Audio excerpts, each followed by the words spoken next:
Good morning, Sarvada Namaskar, dear. Once again, I am in front of you by taking a new lesson from your supplementary reader book, chapter number 6, Measuring Storm in Exam. According to the title of this lesson, as I already have taught you what the lesson is talking about. Measuring storm in Exama is a lesson, is a unit that tells us the condition of a particular place that is named Exama. Exama is a place in Tamil Nadu, sorry, Odisha. Exama is a place in Odisha. Particular place it is a small village in the coastal area of Odisha. उस coastal area Odisha के इरजामा नामक गांव में एक super cyclone आती है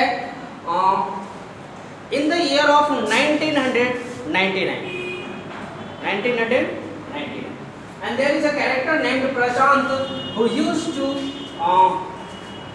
give a very good support to his villagers, even his parents in that condition. Super cyclone आता रहता हमेशा इंडिया में कोस्टल एरिया में.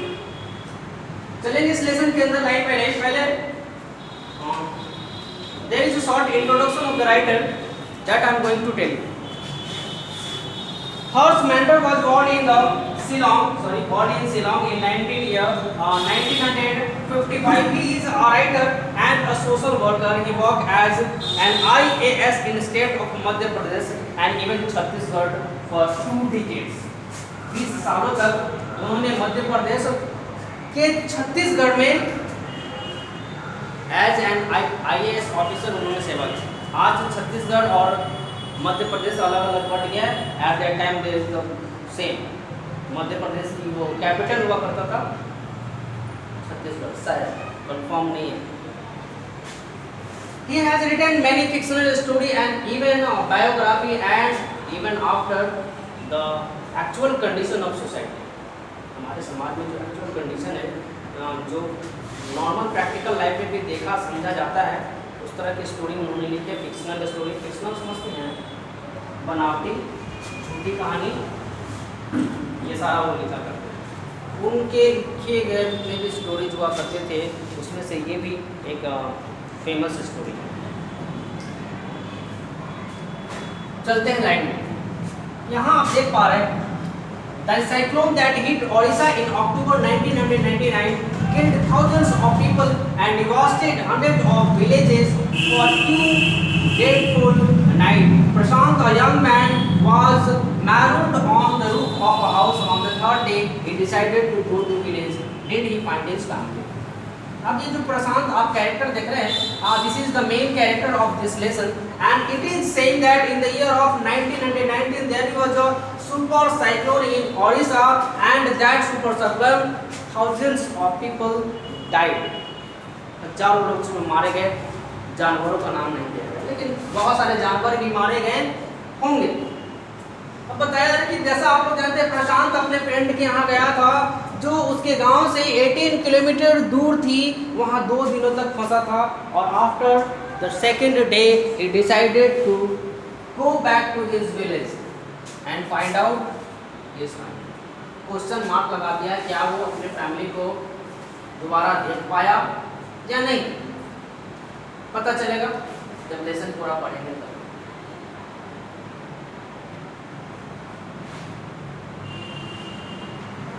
Let's go into the lesson.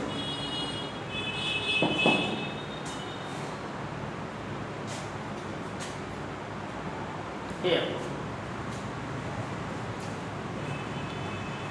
On 27 October 1999, 7 years after his mother's death, Prashant had gone to the block headquarters of Exama, a small town in coastal Odisha, and some 18 kilometers from his village to spend the day with a friend. ये घटना है 27 अक्टूबर 1999 की. 7 साल पहले, इससे इस year के 7 साल पहले प्रशांत जो आपका मेन कैरेक्टर है उसकी माँ का देवासन हो जाता है, डेथ कर जाती है. And at that time, अब 7 साल बाद Prashant had to go the headquarter of इरजामा। हेडक्वार्टर समझते हैं, ब्लॉक हेडक्वार्टर जो हमारा पटना सदर होता है, पटना सदर है हमारा ब्लॉक, वैसे ही वहाँ भी इरजामा नामक छोटे से कस्बे में एक हेडक्वार्टर होगी, ब्लॉक होगी जहाँ प्रशांत को जाना। Thereafter, it was about 18 kilometers far from his village। कितने किलोमीटर? वो हेडक्वार्टर के गांव से 18 kilometre. Thereafter, when he went to the headquarter of Odisha or Irzama, he had to spend his 2 days with his friend। जब वो उस शाम को अपने फ्रेंड के यहाँ जाने की कोशिश कर रहा था,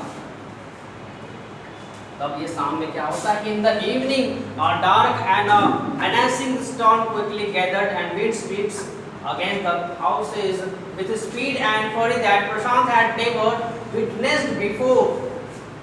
अब ये शाम में बताया जा रहा है कि it was a very cloudy area, very cloudy sky that can be seen by Prashant, है ना। काले काले बादल दिखने लगे और उस काले काले बादल के साथ धीरे धीरे हवा भी चलने लगी और वो हवा धीरे धीरे स्टॉर्म में बदल गया। इस चीज में बदल गया, storm. And it was the first man, Prashant was the first man to be क्या बोलते उसको, गवाह, उस दृश्य का गवाह बनने वाला। जो दृश्य अभी होने वाला है उस दृश्य का गवाह कौन बनने वाला है? प्रशांत। Heavy and intense rain filled the darkness, ancient trees were uprooted। कहा जा रहा है ये काले काले बादल के साथ साथ जब धीरे धीरे हवा चलने लगी और वो हवाएं एक स्टॉर्म का रूप ले लिया। And thereafter there is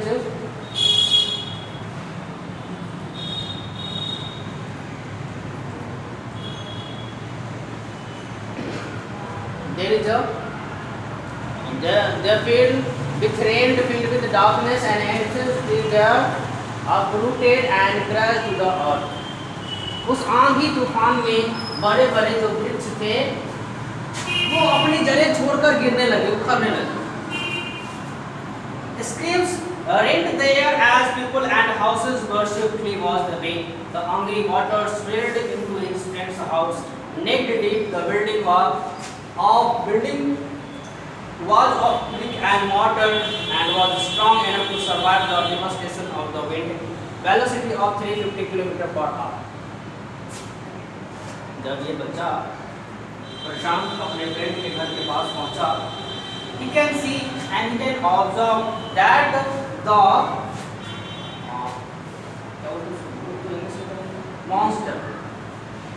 monster windy area storm जो थी वो एक भूत के समान भूचाल मचाने लगा उस एरिया में। क्या मचाने लगा जी? भूचाल। और उस भूचाल में बताया जा रहा है कि many of the people, many of the houses that were washed away in the heavy storm with the heavy rain। It was the time that inside the Prashant's friend house there was a water filled with neck deep, गर्दन की इतना प्रशांत के दोस्त के घर में पानी भर गया।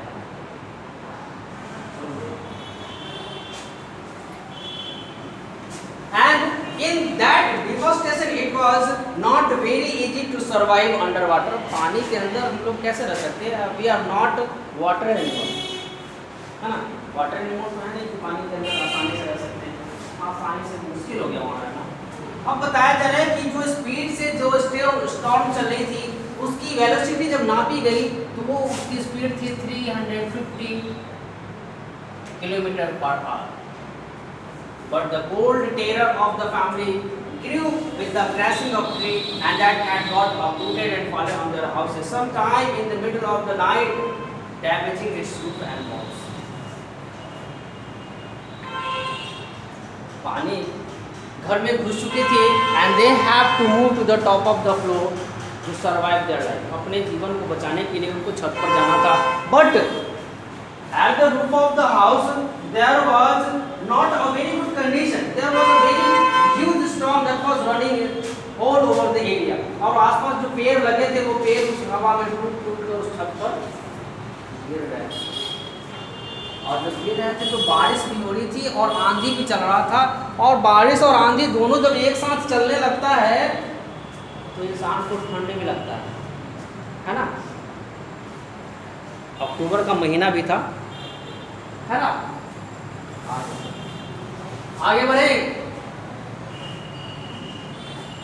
The great destruction brought by the cyclone and the shock of the ocean continued for the next 36 hours. Although wind speed had reduced somewhat by the next morning.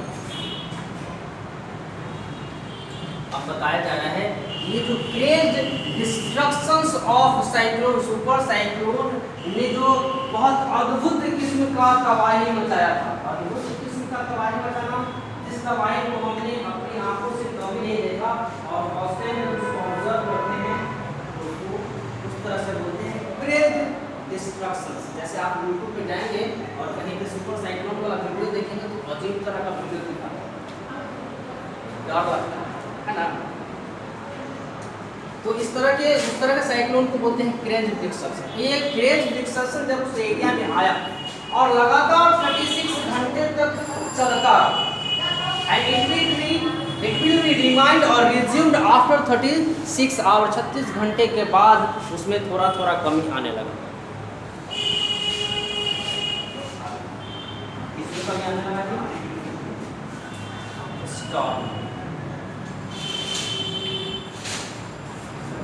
Although wind speed had reduced somewhere by the next morning, और 36 घंटे के बाद अगली सुबह तक वो शांत हो गया पूरी तरह से। To escape the water rising in the houses, Prashant and his family's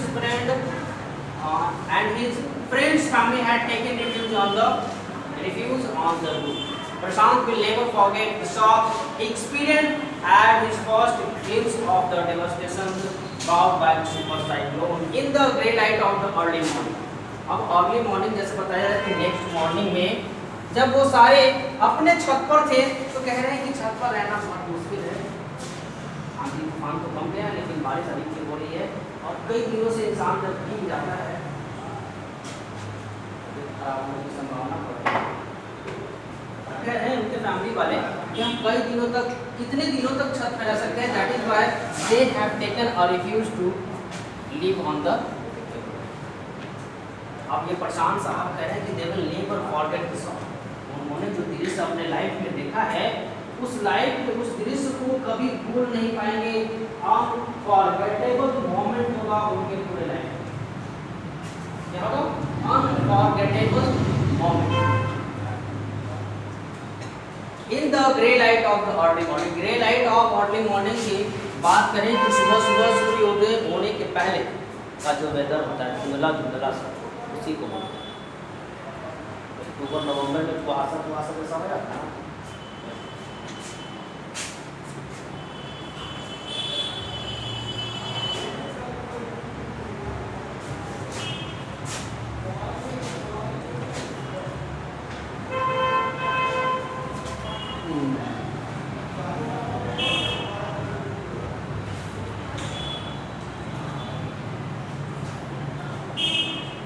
A raging, deadly brown sheet of water covered everything as far as the eye could see. Only fractured cemented house still stood in a few places. Bloated animal carcasses and human crops floated in every direction.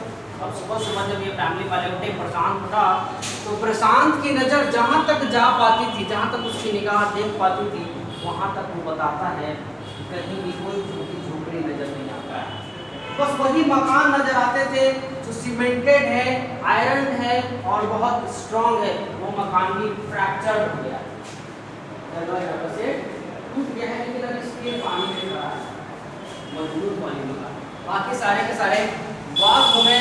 Even the animals that was surrounded that village, उस गांव के आसपास जो जितने भी जानवर थे वो भी आंधी तूफान साइक्लोन में बहकर एक जगह से दूसरे जगह चले। All around him huge old trees had fallen. The two coconut trees had fallen on the roof of their houses.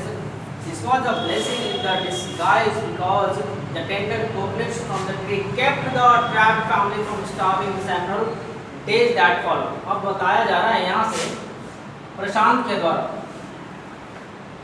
अब उसके घर के आसपास जो कोकोनट का ट्री था, जैसे हमने बताया था आपको लास्ट क्लास में, कि कोस्टल एरिया जो होता है वो कोस्टल एरिया में नारियल की खेती प्रमुख रूप से की जाती है और वहाँ भी नारियल की खेती थी और इसीलिए उसके घर के आसपास बहुत सारे नारियल ट्री लगे हुए थे और वो नारियल ट्री उस आंधी तूफान में उनके छत पर गिर गया और जब छत पे गिरा तो प्रशांत बताते हैं the tree that fallen on the roof of my friend's house was not a curse but a blessing of the god. क्यों कह रहा है वैसा? कई दिनों से भूखा है, कई दिनों से स्टार्विंग है, अब वो उस नारियल को क्या कहेगा, भोजन के लिए यूज करेगा, खाने के लिए यूज करेगा, अपनी भूख मिटाएगा और इसीलिए वो कह रहा है कि वो पेड़ का गिरना उसके लिए ब्लेसिंग है। For the next 2 days, Prashant sat huddled with his friends, family in the open on the rooftop. They froze in cold and incensed rain. The rain water washed away Prashant's tears. अगले 2 दिनों तक प्रशांत बिना किसी रुकावट के अपने friend के family के साथ उस छत पर बिताता रहा और बिताने के क्रम में जो बारिश होती रही, बताया जा रहा है कि बारिश की बूंदों ने उसकी आंखों से आंसू को धो डाला, आंखों के आंसू को धो डाला। Now they were feeling the frost and cold. ठंड भी लग रही है, कंबल लेके आएंगे, ओढ़ेंगे, मोबिल ढीला होता है इसलिए वो ओढ़ेंगे। That after the only thought that flashed through his mind was whether his family had survived the fury of the super cyclone. Was he to be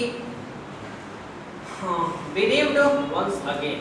अब प्रशांत को अपनी फैमिली की चिंता हो गई, उसको अपनी फैमिली का याद आने लगा कि वो इस तरह के सुपर साइक्लोन में अपने आप को कैसे सरवाइव किए हो।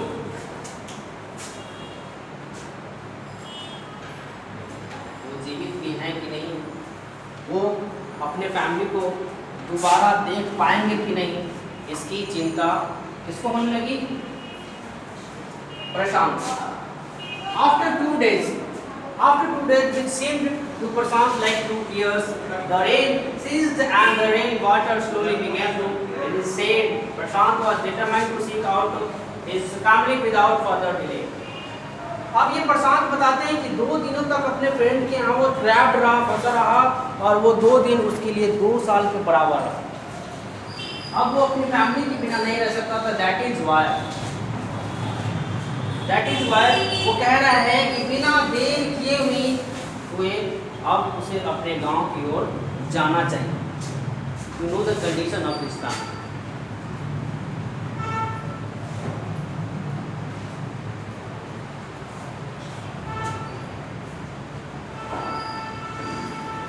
From it, but the situation was still dangerous and his friend's family pleaded with Prashant to stay back a little while longer, but Prashant knew he had to.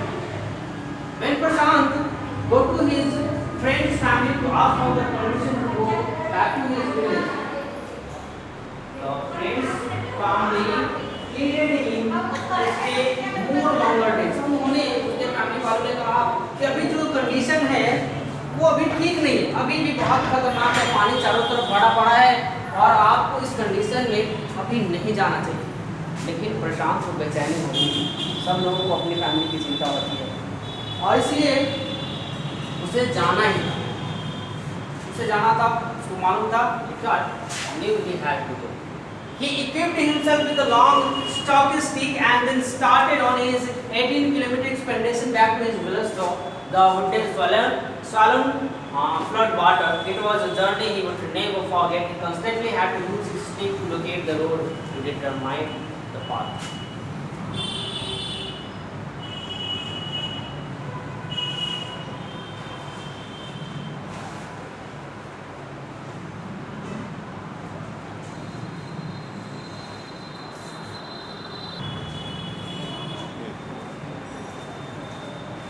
I was here. In this paragraph, Prashant equipped himself with a long stick. As you have already known about, प्रशांत ने अपने आप को तैयार किया उस cyclone में, उस flooded area में एक जगह से दूसरे जगह जाने के लिए अपने आप को तैयार किया। और तैयारी में उसने क्या की, जैसे युद्ध लड़ने के लिए वेपन्स की ज़रूरत होती है, वैसे ही वो अपने आप को एक लाठी, एक डंडे से अपने आप को इक्विप्ड किया। क्यों? क्योंकि उसे उस एरिया से 18 किलोमीटर दूर अपने गांव जाना और उस स्टिक का वो यूज करेगा टू लोकेट द रोड। बताया था ना ऐसा करके रोड चेक करेगा, अगर लेवल में वाटर है तो वो उस रास्ते से जाएगा, अगर लेवल में वाटर नहीं है तो दूसरा रास्ता बदल लेगा, या फिर उसके ऊपर से स्वैलो करके तैर के जाएगा।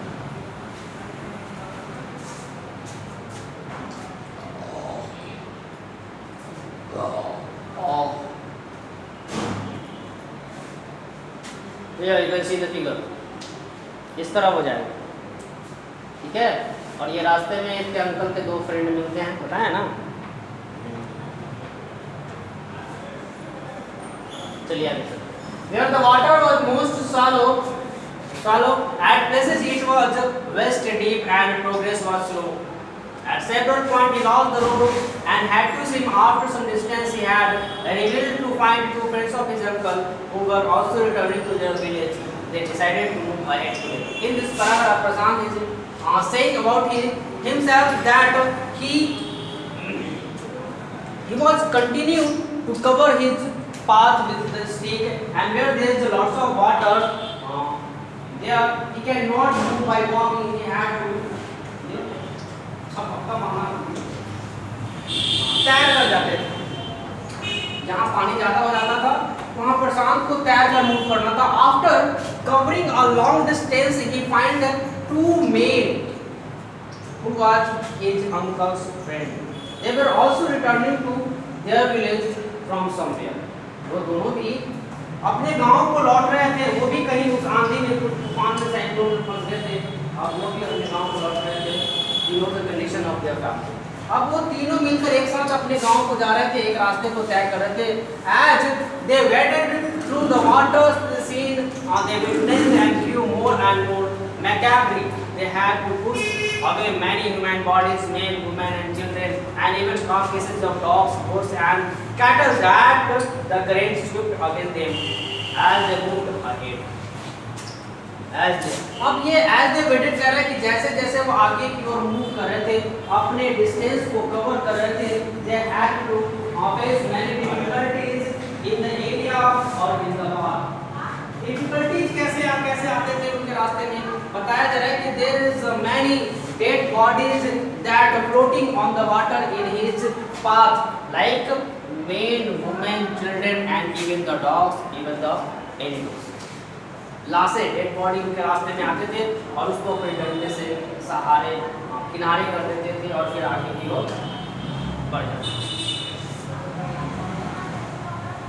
In every village that they passed, they could barely see a house standing. Prashant now wept out loud and long. He was sure that his family could not have survived his catastrophe. बताया जा रहा है कि जिस रास्ते से प्रशांत अपने friend के गांव गया था, तो वहां जाते समय उसे रास्ते में बहुत सारे गांव दिखे थे, बहुत सारे हाउसेस दिखे थे, लेकिन वापस लौटते समय he cannot see any type of houses and villages.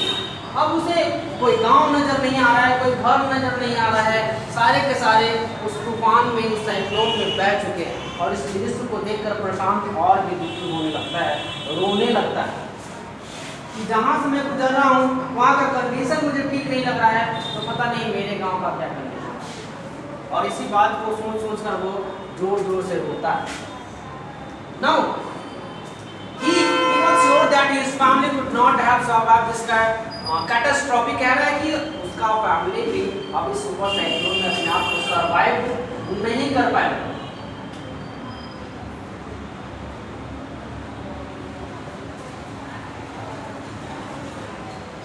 Eventually Prashant reached his village Kalipura. His heart went cold, where their homes once stood, there were only remnants of its roof. Some of their belongings were cut, mangled, and twisted in the branches of trees just visible above the dark water. Young Prashant decided to go to the Red Cross Center. अब यहाँ पे बताया जा रहा है कि eventually बहुत सारे इवेंट को, बहुत सारे खतरा को क्रॉस करके आखिरकार वो अपने गांव को पहुंच गया। और जब वो अपने गांव को पहुंच गया, by looking the condition of the village, he was got it shocked. उसके विलेज का क्या नाम था? ये वाला कालीपुरा। बताया जा रहा है कि उसका हार्ट बैठ गया, दिल बैठ जाना बोलते हैं ना, दिल बैठ गया। उन्होंने देखा कि जहां बहुत सारे घर हुआ करते थे वहां कोई घर नहीं, घर के वजूद मिट चुके।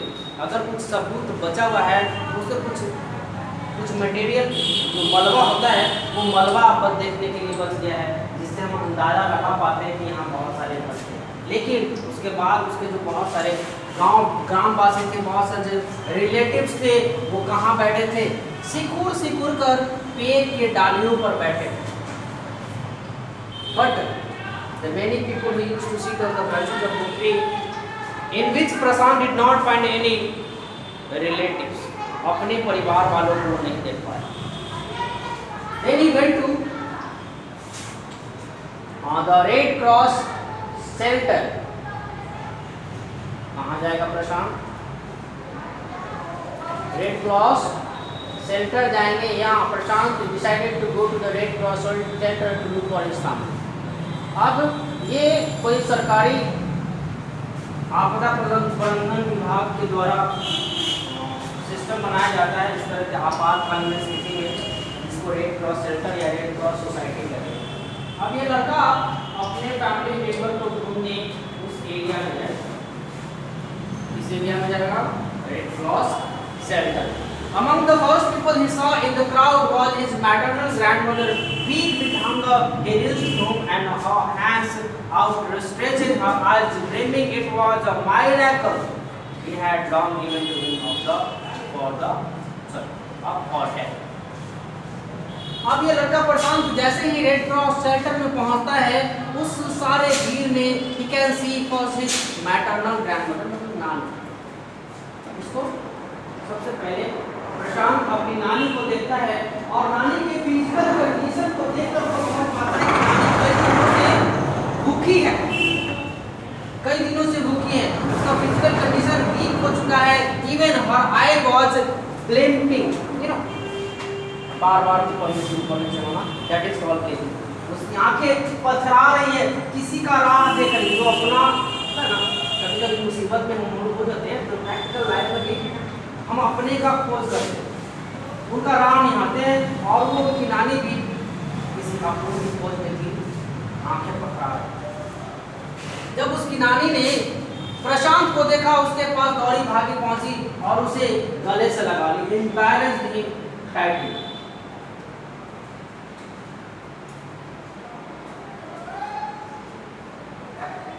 वो दोनों एक दूसरे को हग कर लेते हैं टाइटली। अब उस कंडीशन को देखकर प्रशांत उस कंडीशन को देखकर कह रहा है कि आप जो ऐसा ही कंडीशन अगर कुछ दिन और रहा तो उसकी जो नानी है वो जीना को अलविदा कहते हैं। क्या कहेगी? Quickly was sweat and his extended family gathered around him and he hugged him tightly in relief. Prashant actually scanned the motley battered group, his brother and sister, his uncle and aunts, they all seemed to be there. अब कुछ ही देर में ये खबर फैल गया कि प्रशांत वापस आ गया है। इस खबर को सुनकर उसके फैमिली मेंबर जितने भी थे वो सब इकट्ठे हो गए और सब ने एक दूसरे को गले से लगाया, अपनी दुख जाहिर की या अपनी खुशी जाहिर की। एक साथ दोबारा मिलने की खुशी ही जाहिर की उन्होंने शायद कि इतने बड़े भयंकर साइक्लोन में हम पूरे के पूरे फैमिली सुरक्षित है, भूखा है लेकिन सुरक्षित है ना।